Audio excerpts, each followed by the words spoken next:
My name is Hani. I am the founder and CEO of VM Farms. Tonight I'm continuing a series of talks called Tales from the Offside.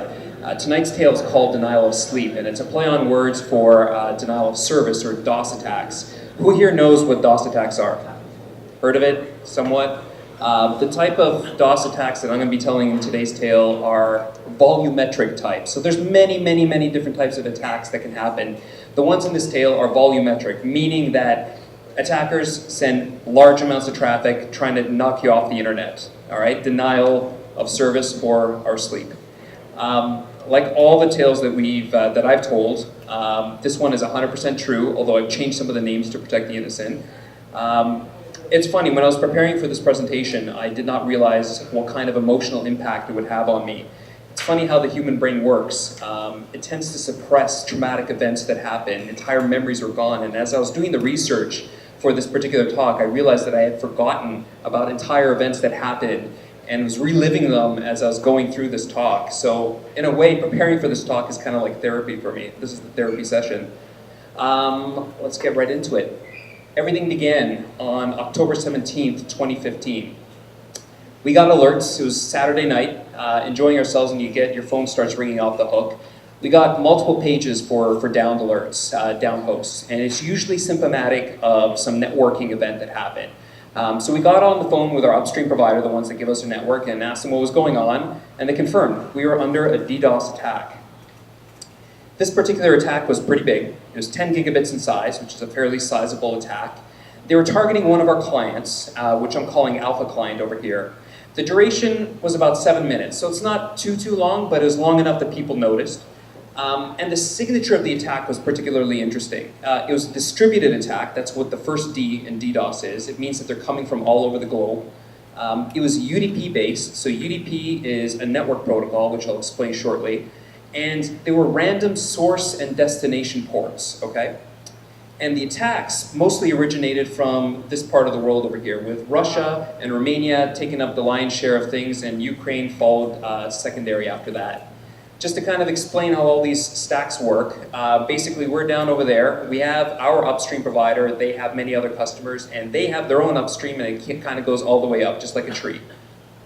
In this case, it was tier 1 that was overwhelmed, and they knock everybody else off the internet, including us.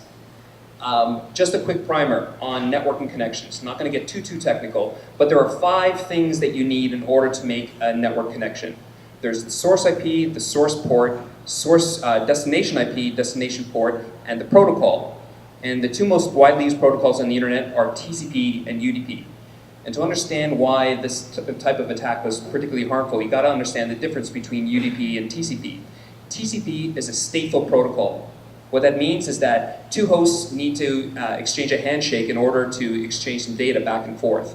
All packets must be acknowledged, meaning that if I send you some data, you have to tell me that you got it before I can send you the next packet. This makes connections very easy to track because of that, because they're stateful. But it comes at the cost of high overhead. There's a little bit more computational power required in order to establish a TCP connection. As opposed to UDP packets, these guys are stateless. They don't require any handshake whatsoever, and you don't need to acknowledge a packet. So I can keep sending you packets over and over, and you don't have to tell me that you got them before I send the next one. This makes it very difficult to track these types of connections. But it comes at a benefit of having low overhead, so you can definitely see that there's an advantage there. So on the internet, because of the stateless nature of UDP, it is by far the most common types of attacks come from that. They are very common and extremely damaging. Because of the low overhead, I can send a lot more from the same machine than TCP. Although there's still a lot of TCP-based attacks out there, and it can exploit all the effects of the protocol, like SYN floods, which I'm not going to get into. So at this point, basically we have to defend ourselves. We phoned up tier 1 and asked them, just block all UDP traffic to this Alpha client over here. Just let's end things. And it was pretty successful. In 7 minutes, we got around to blocking them, and the attack ceased at that point. And as per policy of upstream, they kept that block in place for 24 hours after the attack has subsided.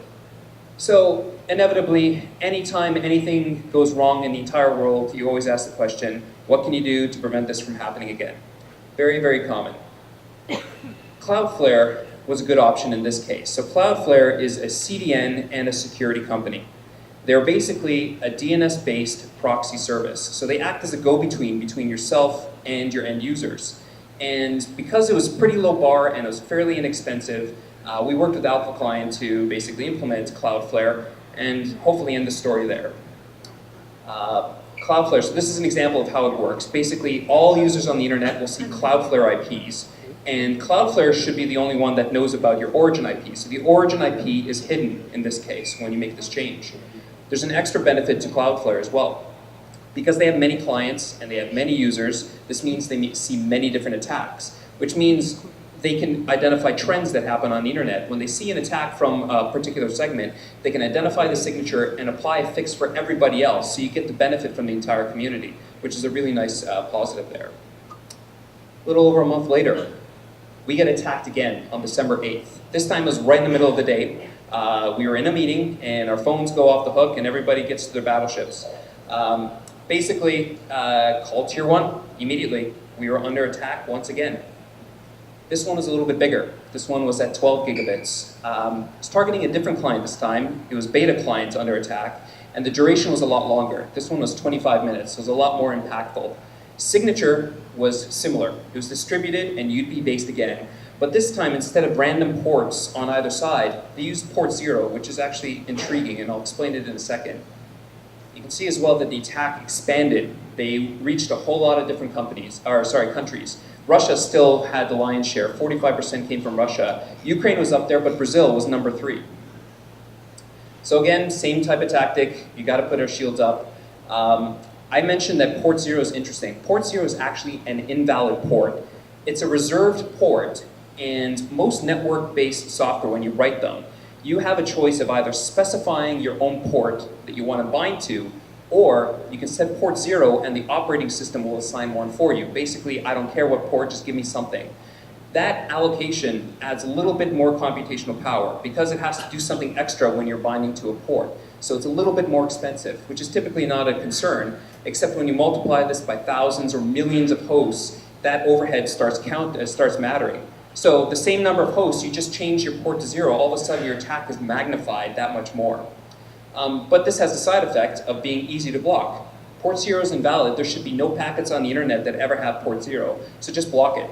Ask Tier 1, just put a block in place and do it for the entire cluster instead of just one client. This one took a little bit longer to finagle. Because port 0 is invalid, a lot of systems wouldn't even accept the input. But we were able to do it in about 25 minutes. And again, per policy, kept it in place for 24 hours. At this point, we decided, you know what, Cloudflare is a really good option. Let's do this for everybody. Attacks can happen to anybody at any time. So we established a partnership with Cloudflare to bring discounts to our clients, to encourage them to adopt. And we also included a free tier in our packages, which actually still benefited from the security features. So there's really a no-brainer. It's free, just do it, and we even offered to help with the migration. The problem with Cloudflare is it requires herd immunity. To be effective, most clients have to implement it. The attack surface area, like viruses, it is reduced with each adoption that happens. But it's not always easy to implement. Because it acts as a go-between, naturally there's a little bit of latency. And for customers that have very latency, basically prone applications, they cannot tolerate the proxy to go through. And I also can't force adoption. I can't force them to do this. So the only tools we had was marketing, phone calls, education, trying to get people to adopt it. It was somewhat successful. Well, then the new year hits, January 20th. We were attacked. Actually, we got 2 attacks this time, back to back. The first one was 30 gigabits, and the second one that followed was 20 gigabits. These are much bigger than we've ever seen before. It was targeting a third client. This time it was Gamma client that they were targeting. And they're also targeting our upstreams router. Might as well just get everybody else in that whole realm over there. The duration was a lot longer. It lasted over an hour, 76 minutes. This was a horrid time. Signature, very similar as well. Distributed, UDP-based, mostly port 0, but this time there was some port 53, which is DNS, name resolution lookup. And the interesting thing when I was doing the research here, I realized that all the ones that came from port 53 were from mobile networks. So like Vodafone and Orange, basically trying to tell you something, maybe your phones even can participate in these types of attacks. The attack was actually very similar to the very first one that we had. It was mostly concentrated, and actually Russia this time was 51% of this attack. Ukraine was up there still. Had to do something about this, right? Same type of deal. Let's block port 0. This one took a lot longer. Because of the sheer size, a lot more systems were affected, and everything was really slow to implement. So it took about 76 minutes to mitigate. It was pretty horrid. And at the same time, worked with Gamma Client. Let's get you on Cloudflare as well. Just protect you. Just keep doing that every single time. It's not really sustainable. At this point, there's a real hate for the UDP protocol. We really despise this thing. Most web-based applications that you guys use TCP, like HTTP. That's a TCP-based protocol. But there are some essential services, like DNS, which is name resolution, and NTP, which is time syncing. Those guys use UDP and its essential services. So we decided to block all UDP traffic with the exception of NTP and DNS. And we decided to make this a permanent block. And this was very difficult because our upstream provider, they want to keep all the rule sets nice and neat. They don't want it cluttered with all these different rules. But we convinced them that basically this is the betterment of everyone. We had 3 attacks so far. Let's just block all of this because we don't really need it anyway, except for those services. 6 days later, we were under attack again. This time it was 5:14 p.m. This is when everybody started to go home. You thought your day is done, but no, not really. The size of this attack was 8 gigabits. So this is actually the smallest attack that we've seen so far. They were targeting Alpha Client again. So the very first client that was attacked, they were targeting them again. And it was a fairly short duration, about 4 minutes. Again, small, but everyone still felt it. The signature, very similar again, distributed UDP-based. Mostly port 0, but instead of 53, there was some random ports thrown into there, but by far, port 0 was the most common one. This time, they came from much different sources than we had found before. You can see that Russia didn't even make the list at all. There were no IPs from Russia. Brazil was number 1 at almost 20% over there, and Ukraine and Argentina was number 3. Compare this to the previous attack, you can see that it was very different type of attack. But it had the same signature, so you kind of assume it was the similar attackers. You wanted to defend yourselves, but it didn't make any sense. Over 6 days ago, we had blocked all UDP traffic, so how the heck did we go down still? And 8 gigabits is by far the smallest, so there were some unanswered questions here. Through the course of digging, we realized that it was actually tier 2 that went down. It was upstream's upstream that went down. And it doesn't make any sense. They were able to withstand the 30 gigabits attack we had 6 days ago. How the heck did they go down with 8? So if you can imagine, you got us over here, you got tier 1, it was tier 2 that went down. So they knocked the whole segment of the internet with only 8 gigabits. Something didn't make sense. But to realize why this happened, you got to understand another concept called Border Gateway Protocol, or BGP. A really easy way to remember this, a name is who you want. Like google.com, that's a name. That's what DNS handles. An address is where it is. So DNS translates the google.com into an IP address. A route is how you get there, okay? That's what BGP is. Another way to think about it is BGP is like GPS for packets. So like Google Maps or Waze, you ask it, you say, I'm over here, I need to get over there. BGP will tell you, you take a right at this provider over there, a left, and then you're there. Routes are dynamic, just like Google Maps is, right? You tell it your source and destination, and it will figure out what's the best way to get there. There's a key difference, though. Google Maps is trying to get you there the fastest. BGP gets you there the cheapest. It's based on cost, not efficiency. So here's a really crude diagram of how the internet looks like. You have all these different providers out there with the different connections going through it. When people talk about the web and the World Wide Web, this is what they're describing. These are all these connections over here are made through agreements with different providers.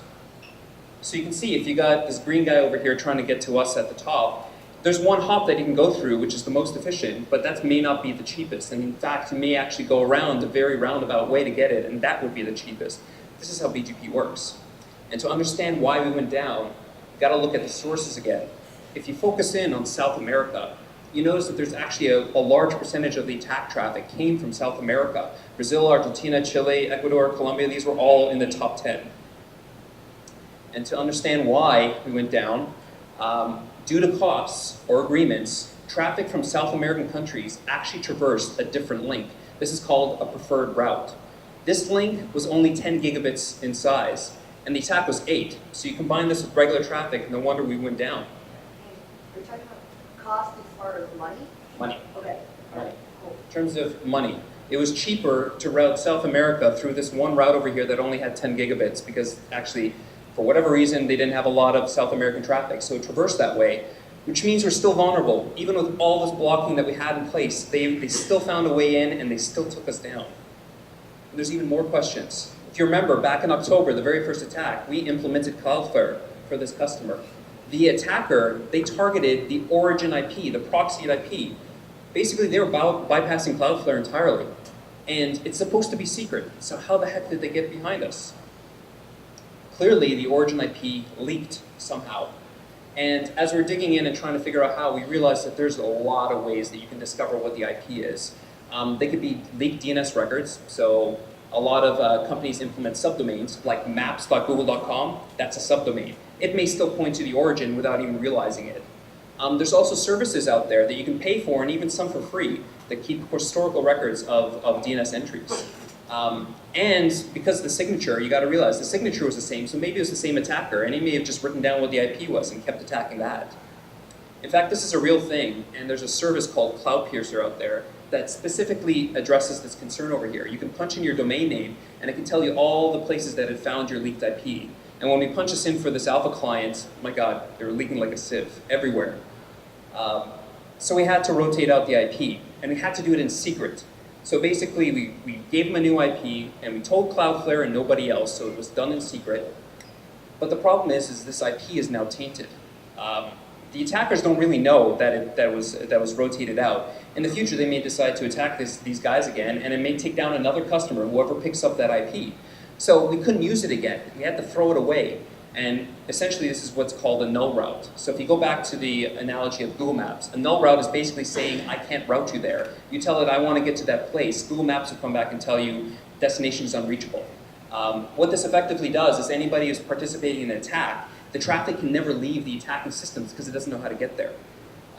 You're basically throwing out this IP, you never can use it again, taking it off the internet. So you can imagine we were extremely frustrated, and I'm being very kind over here. 4 attacks in 3 months, 2 within 1 week. We were way more vulnerable than we thought. You tried everything, and still they find a way in. Cloudflare works, but it requires herd immunity. Blocking clearly is not enough because they can find other ways. The sources matter, and I can't control the sources. So you have to find a way to nuke it from orbit. This is when we started looking into these very big, very large, very expensive, very complicated traffic scrubbers. These are very big devices that specifically analyze traffic and do analysis and remove bad traffic from there, essentially scrubbing the traffic that are coming in. The complicated bit is challenging because these things, you can't just plug them in and turn them on. They actually require trained personnel to operate because they're extremely complex. So it was an option, very expensive, but not the best option. There's also DNS scrubbing services that exist. So these guys specialize in this field. They own these very scrubbers that we were looking into. They also own big pipes, which is essential, and they have trained staff that know how to use it. The downside is it's extremely expensive still. Instead of a big capital expenditure where you're buying like millions of dollars worth of equipment, you're paying tens of thousands, if not hundreds of thousands of dollars a month in order to utilize these services over here. And it's not in our data center. So if you go back to my crude diagram over here, you got the scrubber off on the side over there. They're not in the path. In order for this to work, essentially they have to come to an agreement with us, with our upstreams, and they have to change the routes. They have to reprogram Google Maps of the internet to tell all traffic to go through them before it reaches us. So you can imagine at this point, we became professional cat herders. There's 4 parties involved. There's us, there's tier 1, there's tier 2, and the scrubbing service.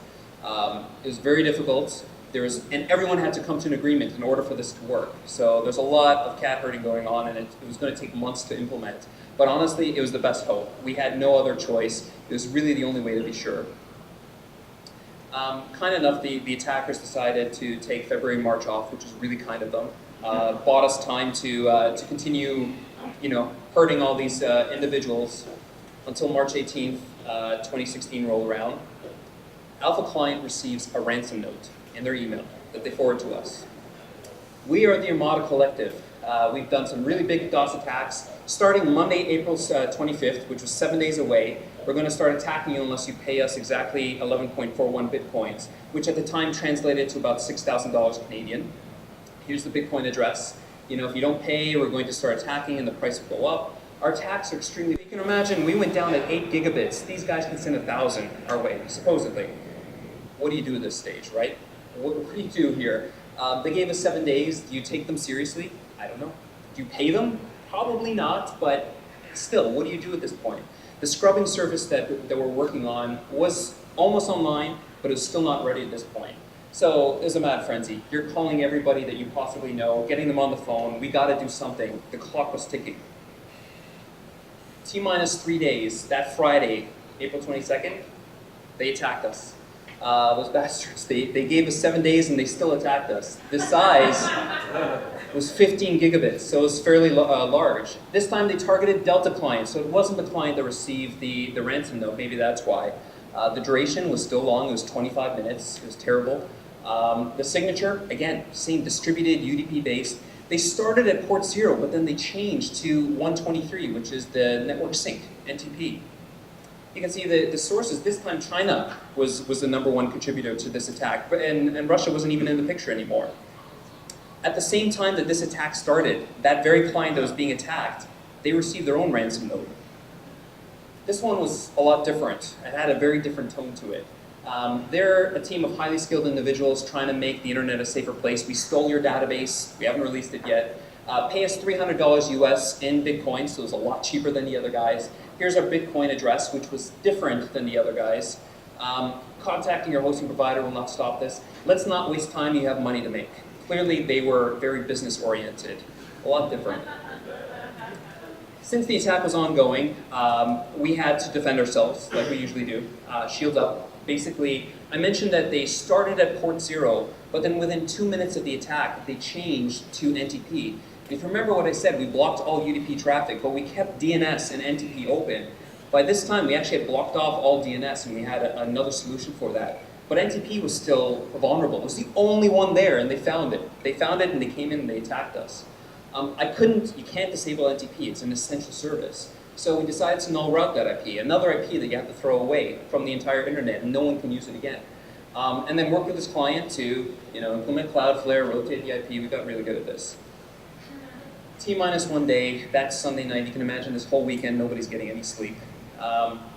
We did it. We implemented this route change. The scrubbing service came online, only for clients, Alpha client's IP though. It's called an advertisement. So basically they advertise to the internet, hey, now anybody want to get into this IP needs to come through me. And all the other routes were basically blocked off essentially. So 0 hour approaches, nothing happens. No attack transpired at all, which was a massive relief. Was it a bluff? I don't know. Did they detect the route change? Because anybody can see what the routes are on the internet. Possibly, maybe, who knows. Was it a copycat? It's a very interesting question. In fact, Cloudflare, that very same day, released a blog post about this very Armada collective, and basically saying that they're a fraud. They had nothing to it, they're just sending it out, hopefully you're going to pay them. The funny thing is they use the same Bitcoin address every time. If you know anything about Bitcoin, they're unique identifiers, but they're anonymous. Each one of the ransom notes basically told you, hey, if you pay us, we'll know it's you and we won't do the attack. In order to do that, they have to send a different address in order to be able to identify you. But they use the same one everywhere, so they never know if you paid or not. Doesn't matter though. The very next day, we couldn't take any more risks. We decided to implement the scrubbing solution for everybody. Implemented cluster-wide. It was an extremely hard financial decision. It cost a lot of money, still costing us today. But these DDoS attacks, they were extremely harmful for our business. So we really had no other choice, but we had to do this. Fast forward almost a year later. This past February 16th, 2017, I get this voicemail on my phone from someone I'm going to call Agent Michael, claiming to be from the FBI. He was investigating a series of DOS attacks from mid-2016, and he wanted to chat. Just imagine you get a call from the FBI. Is this for real? How the heck do you know if this guy's real or someone else trying to find some way of attacking us or stealing some information? One way to do that is you call the FBI headquarters. You find their phone number on their website, you call them and you ask them to be routed to Agent Michael, and they did. and his voice was there on the other line. This guy was legit. Apparently, during the June 2016 time period, they're investigating a series of attacks targeting a San Diego-based software company. And they had a suspect, and he was American. So if you can imagine an American citizen attacking an American company, the FBI is definitely going to be involved. He started describing the attacks to me over the phone. And he said, yeah, this guy uses distributed-based, UDP-based attacks, mostly port 0, but he found that the ports can vary a lot. And apparently our IP addresses showed up on lists of seized systems that they had. They had seized systems, they analyzed their systems, and they found our IP addresses, which is how they found us. So it definitely sounds familiar, right? This sounds like it's the same guy. It's the same signature, definitely. When I was describing to him what had happened to us, he was extremely interested in every information that we had. So with permission, we basically sent all our data to him, everything we had, including the ransom notes. I swear to God, not 5 minutes after I sent it to him, he called me right back, and he was extremely excited. Those Bitcoin addresses on the 2 different ransom notes matched. This is what the attacker, the suspect that they had, used these 2 different ransom notes with different Bitcoin addresses. They were the same ones. They matched the same. They matched the Bitcoin addresses from other ransom notes sent, and he was extremely happy because he was allowed to expand the time range of his attack, of his investigation. If you remember, he was focused on June 2016, but this actually went all the way back to October 2015. So he was extremely happy. I didn't hear back from him until February 13th, this past February, or sorry, March 13th, and he forwarded me this press release. Apparently a Florida man arrested for forcing San Diego's company offline. His name, this is the only name I didn't change, Gerald Jerry M. McTeer III. Age 29 from Fort Myers, Florida, arrested on charges of fraud and various computer crimes, facing a maximum sentence of 17 years in prison and $750,000 in fine. Yeah. So you gotta wonder, was this the guy? I mean, signatures matched, sounded, there's a lot of strong correlation. I mean, the Bitcoin addresses and everything. Very likely. If you can think about what had happened to us. 4 clients were attacked, 5 separate attacks, over a period of 6 months, over 60 countries, millions and millions of hosts were participating in this attack over here. Was he alone? Very likely not. What would likely happen is that he was renting time from other hackers that built their own botnets and is renting out. There's a black market for this, it's a real thing. He was probably not alone. So, is it the end? Who knows? Thank you.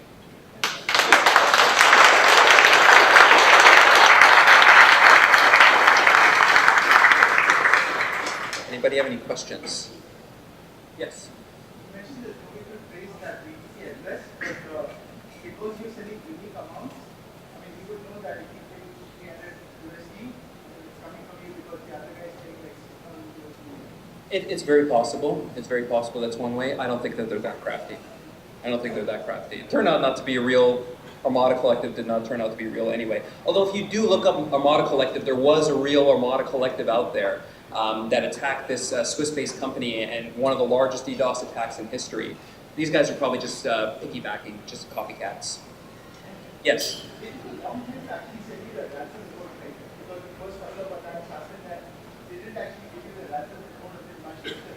Yeah, I mean, so yes, it took a while to get to the ransom notes. That was the question. You can see from this entire saga, it was an escalation, right? They started off small, they started building, they started attacking more and more frequently. This guy was you know, basically building his arsenal, essentially. Any other questions? Yes? Have you ever considered moving some of your infrastructure to the cloud? So we are a cloud provider. This is what happens. Every single cloud provider does this underneath. This is exactly what other cloud providers have to deal with on a regular basis. Yeah, but maybe larger public provider like AWS or Microsoft. So AWS is not immune to this at all. Nobody is immune to these types of attacks. Okay. You are right. I mean, since this time we have upgraded many of our pipes. We have expanded to multiple locations. But if anything that this tale tells you, these guys are very determined, they are very crafty, they are adaptable. Any vulnerability that you have, they'll exploit. I mean, we even thought that we were protected by blocking all UDP. They found a way through South America to get to us. I mean, I wouldn't have ever thought that that was possible, but it is. So they're crafty people. Now, I don't think anyone in particular is safe. There are things you can do. Even with this DDoS scrubbing solution that we put into place, there is one way to knock them off. You basically send more traffic than they can handle, right? They buy very big pipes, but all it takes is an attacker to be very determined, hack a lot of systems to attack you, and overwhelm your networks. And even this super, super, super, super expensive solution won't work in that case. Yeah. Yes? Sorry, can you speak up?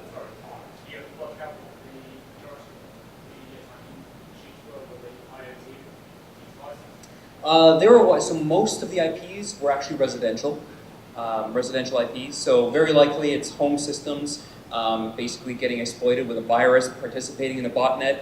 Every individual IP that was good, no IP went above like 2 megabits. So if you think about your home connection, your upload speed, that's usually what they use to attack. These guys are about 2 megabits each, but you multiply that with many, many millions of systems, that's where all the volumes come in. That's what makes it particularly difficult too, because they're residential, and most clients serve residential individuals, so how do I tell the difference between who's legit and who's not? That's what makes these things so difficult, except for the fact that they're all UDP, and we hate UDP. Yes? This kind of reminds me of Winslow egg stuff, which was, of course, like a really early stage of this. Woods' idea is that a bunch of that was hassling with the official rules to take it seriously. I think that they really do that. Yes, oh yeah, they definitely do, 100%. So, you're in an arms race, right? It's an escalation, right? They basically forced us to dish out a lot of cash to get to the system. But like I said, there's still a vulnerability there. And I'm not going to disclose how much traffic they can handle, but there's still a vulnerability there, right? They can still attack. I mean, basically, the only way to be 100% safe, which actually doesn't exist, is spread yourself far and wide. Make sure that you're in multiple sites. Spread your systems far and wide, multiple locations, backups, and whatnot. That is an extremely difficult solution. It's a really difficult problem to solve. Not everybody has the capabilities or the time to implement that. I mean, you wanted to do something like this for your own site, probably wipe an entire year's worth of feature upgrades or feature implementations to do something like that. It's extremely difficult. Exactly. That's the only. Every time I read about another company going down from a DDoS attack, it makes me smile just a little bit. Just a little bit. Yes. Cloudflare similar to Akamai? Does it provide? Akamai? Yeah. Does it provide like a local IP address to you, like let's say you do a web request authority or something? Are they providing like a physically local IP address to you because of geolocation to your DNS or something? They may. I don't know specifically if they do it based on geolocation, but they may do that. The difference between Akamai and Cloudflare, here you go, is Cloudflare is supposedly taking over your entire domain, your entire zone file. So you're supposed to use it for absolutely everything. Akamai, most of the time, concentrates on the CDN portion to try to serve assets really fast. Cloudflare's alternative is really a security company. The CDN actually just happens to be a really nice feature. They sell it as a CDN product, but really it's the security features that they're after. That is really the bread and butter. Yes? So how does this, if at all, relate to the problems that Cloudflare had in the last 12 months? Oh yes, they have many problems. I mean, like I said, they see a lot of attacks, right? Their systems. Was this related to that, or was this separate? So they never really tell you what's going on over there. If just being in this industry long enough, they probably went down. The hypothetical, they probably went down due to, oh my god, I have a lot of slides. They probably went down to a lot of attackers going in there, crafty attackers. I mean, they've had a number of problems. They went down all the time. Actually, funny enough, as we implemented Cloudflare to more and more of our clients, every single time Cloudflare has a problem, we get so many phone calls because basically they're down. And you can tell who's adopted it by when they go down, when Cloudflare goes down themselves.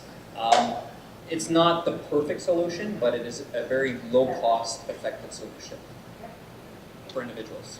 Yes? So, does everybody need to get on Cloudflare, or is there a hope in the future to end this, or is this just going to continue and you'll have to be paying for more and more expensive scrubbers?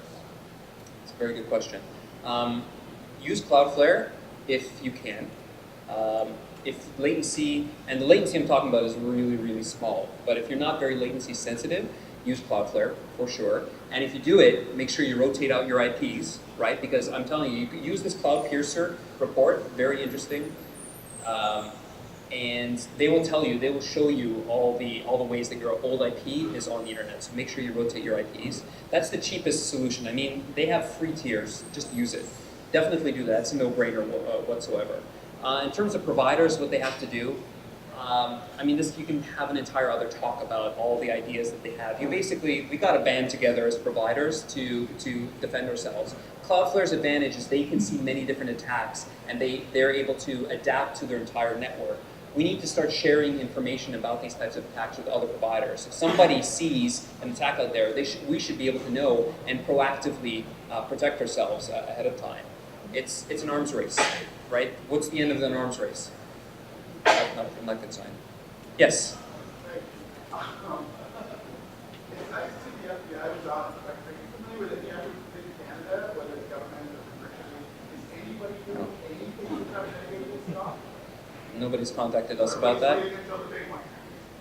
Nobody's contacted us about that. I can't speak to that. I just don't know. They don't really make this kind of information problem.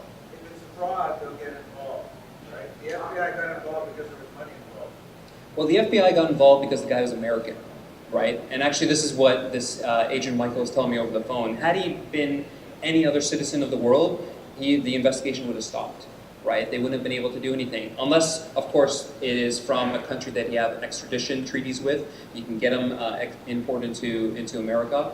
But if the guy is coming from Russia, for example, there's nothing you can do. There's nothing, and the investigation would stop right there. Somehow, we were so lucky that this guy was an American citizen, right? And attacking an American company, that's what did it. If you're American and you want to attack an American company, don't do it. Just don't do it. Yeah, don't do it. Yes? Why don't they ask for more money? I was always like, they did all of that. Why did they ask like nothing? 10 grand? So they is a he, and he actually did. He said, give me $6,000 or give me $300. I guess he was trying to see who will give first, right? You're trying everything, might as well just try I'm sure he sent many other letters of all different amounts. He's maybe doing A/B testing, trying to figure out who will pay, right?